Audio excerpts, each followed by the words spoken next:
نماز وتر کی تیسری رکعت میں ثنا پڑھی جائے گی یا نہیں؟ الحمدللہ کفا وسلام علی عبادہ الذین اصطفیٰ اما بعد۔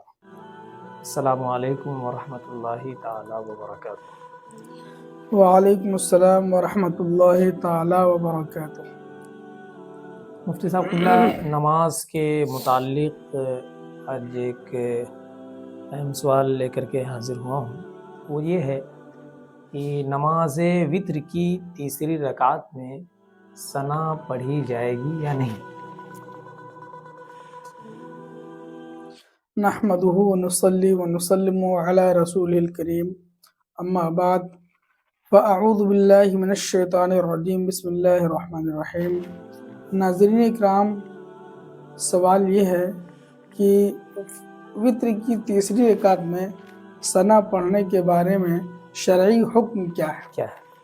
تو اس کا جواب یہ ہے، شریعت مطہرہ نے اس بارے میں حکم یہ دیا ہے کہ وتر کی تیسری رکعت میں ثنا پڑھنے کا کوئی حکم نہیں ہے۔ اس رکعت میں سیدھا کھڑا ہونا ہے اور پھر الحمد شریف پڑھنا شروع کر دینا ہے، اور اس کے بعد ایک سورت میں لائیں گے، پھر قنوت پڑھیں گے، تکبیر کہیں گے، پھر قنوت پڑھیں گے اور پھر رکوع سجدہ کریں گے۔ اس رکعت میں ثنا پڑھنے کا کوئی حکم نہیں ہے۔ اگر کسی کو معلوم نہ ہو اور وہ وتر کی تیسری رکعت میں سورہ فاتحہ سے پہلے ثنا پڑھ لے تو اب کیا حکم ہے؟ اگر کسی کو معلوم نہیں ہے اور وتر کی تیسری رکعت میں اس نے سورہ فاتحہ سے پہلے ثنا پڑھ لیا ہے تو اس میں کوئی حرج شرعی نہیں ہے، اس کی نماز بھی ہو جائے گی اور بلا کراہت ہو جائے گی۔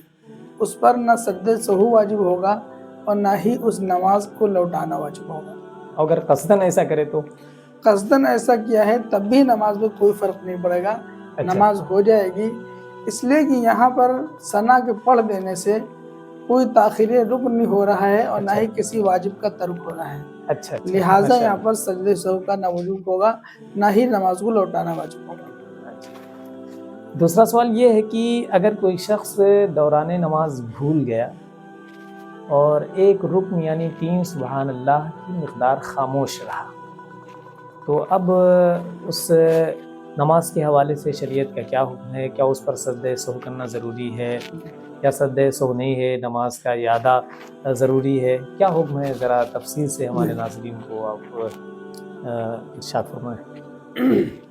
اس بارے میں حکم شرع یہ ہے کہ اگر کہیں پر امام یا مقتدی یا منفرد، مقتدی پر تو سجدہ سہو کا کوئی حکم نہیں ہوتا ہے، امام یا منفرد نماز پڑھ رہے ہیں اور ثنا کے بعد قرات کرنے میں تھوڑی تاخیر، وہ سوچنے لگا کہ مجھے کیا قرات کرنا ہے، کیا پڑھنا ہے، یہاں تک کہ سوچتے سوچتے ایک رکن کی مقدار ہو گیا، یعنی 3 بار سبحان اللہ کہنے کی مقدار وقفہ ہو گیا، اور اس وقفے سے کسی رکن کے ادا میں تاخیر ہو رہی ہے یا کسی واجب کا ترک لازم آ رہا ہے تو پھر سجدہ سہو واجب ہو جائے گا۔ یعنی رکن سے مراد فرض و واجب؟ فرض و واجب۔ اچھا۔ مثلا ثنا پڑھ لیا، ثنا پڑھنے کے بعد وہ قرات کے بارے میں سوچنے لگا، دماغ ہے مس ہو گیا، کیا پڑھنا ہے، سوچتے سوچتے اس کو اتنی دیر ہو گئی کہ جتنی دیر میں وہ 3 بار سبحان اللہ کہہ سکتا تھا،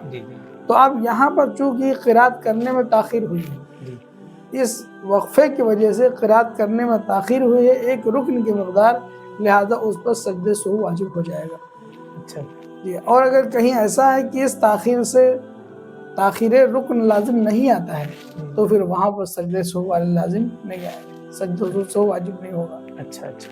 اسی سے متعلق ایک سوال اور ذہن میں آیا کہ 4 رکعت والی نماز ہے، قاعدہ اولیٰ میں بیٹھا، اس کو پڑھنا چاہیے تھا صرف تشہد یعنی التحیات، لیکن التحیات کی تکمیل کے بعد اس کو مکمل کرنے کے بعد اس نے درود ابراہیمی بھی پڑھنا شروع کر دیا، تو اب اس کے بارے میں کیا حکم ہے؟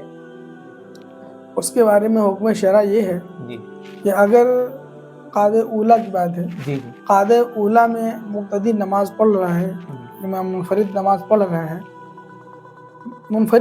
رہا ہے، اور سنت غیر مؤکدہ نہیں ہے، جی، سنت مؤکدہ اور نفل نہیں ہے، فرض ہے یا واجب ہے یا سنت موقدہ ہے، جی تو ایسی صورت میں قعدہ اولا میں وہ تشہد پڑھنے کے بعد درود شریف بھی پڑھنے لگا، جی اور درود شریف اتنا پڑھ گیا کہ اللہم صلی علی محمد، اگر صلی علی محمد تک پڑھ گیا تو پھر سجدہ سہو واجب ہو جائے گا، اگر پڑھا نہیں اتنی دیر بیٹھا رہا تو تب بھی سجدہ سہو واجب ہو جائے گا۔ اچھا اس لیے کہ اس بارے میں ایک بہت دلچسپ بات بتانا چاہوں گا جی جی کہ امام اعظم رضی اللہ تعالیٰ عنہ نے جب یہ فتویٰ صادر فرمایا کہ اگر کوئی پہلے قعدے میں تشہد پڑھنے کے بعد درود شریف پڑھ جاتا ہے، اللہم صلی علی محمد تک پڑھ جاتا ہے، تو اس پر سجدہ سہو واجب ہو جاتا ہے۔ جی تو رات میں سرکار دو عالم صلی اللہ تعالیٰ علیہ وسلم کی زیارت نصیب ہوئی، جی اور سرکار صلی اللہ علیہ وسلم نے ارشاد فرمایا، کیوں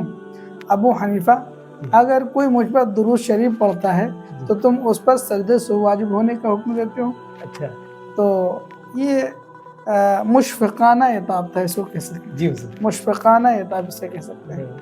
تو امام اعظم رضی اللہ تعالیٰ عنہ عرض کیا، حضور یہ درود شریف کی وجہ سے سجدہ سہو واجب ہونے کو حکم نہیں دے رہا ہوں، بلکہ اس لیے حکم دے رہا ہوں کہ رکن کو ادا کرنے میں دیر کر دیا، تاریخی رکن ہو گیا ہے، اس لیے سجدہ سہو واجب ہونے کا حکم دیا ہے۔ یعنی اس کے بعد فوراً اس کو قیام کرنا چاہیے تھا، جی، تو قیام دیر کی ہو ادائیگی میں یہ جو درود تاخیر شریف ہوئی، پڑھنے کی مقدار جتنی دیر وہ درود شریف پڑھتا رہا، اتنی دیر رکن کو ادا کرنے میں، قیام کی طرف جانے میں دیر ہو گئی ہے، لہذا سجدہ سہو اس پر واجب ہو گیا۔ تو اللہم صلی علی کی محمد، اللہم صلی علی محمد کی جو مقدار ہے، جی مجھے لگتا ہے شریعت نے یہ حد بندی اس لیے کی کہ یہ اس کی مقدار شاید 3 سبحان اللہ کی مقدار ہو جاتی ہے، اچھا اچھا اس لیے کہ اور یہ درود کامل ہو جاتا ہے، اچھا تو اس کی جو تاخیر ہے یہ معتدوے ہے، اور اس سے پہلے کے جو کلمات ہیں جی وہ ناقص ہیں، جی تو ان کی ادا میں جو وقت صرف ہوتا ہے وہ بھی ناقص اور غیر معتبر وقت ہے۔ اچھا ماشاءاللہ، یہ ایک اہم پوائنٹ ہے۔ ٹھیک ہے، اللہ تعالیٰ آپ کو بہت جزائے خیر دے، علم و عمل میں برکتیں پیدا فرمائے۔ السلام آمین۔ علیکم ورحمۃ اللہ تعالیٰ وعلیکم السلام ورحمۃ اللہ تعالیٰ وبرکاتہ۔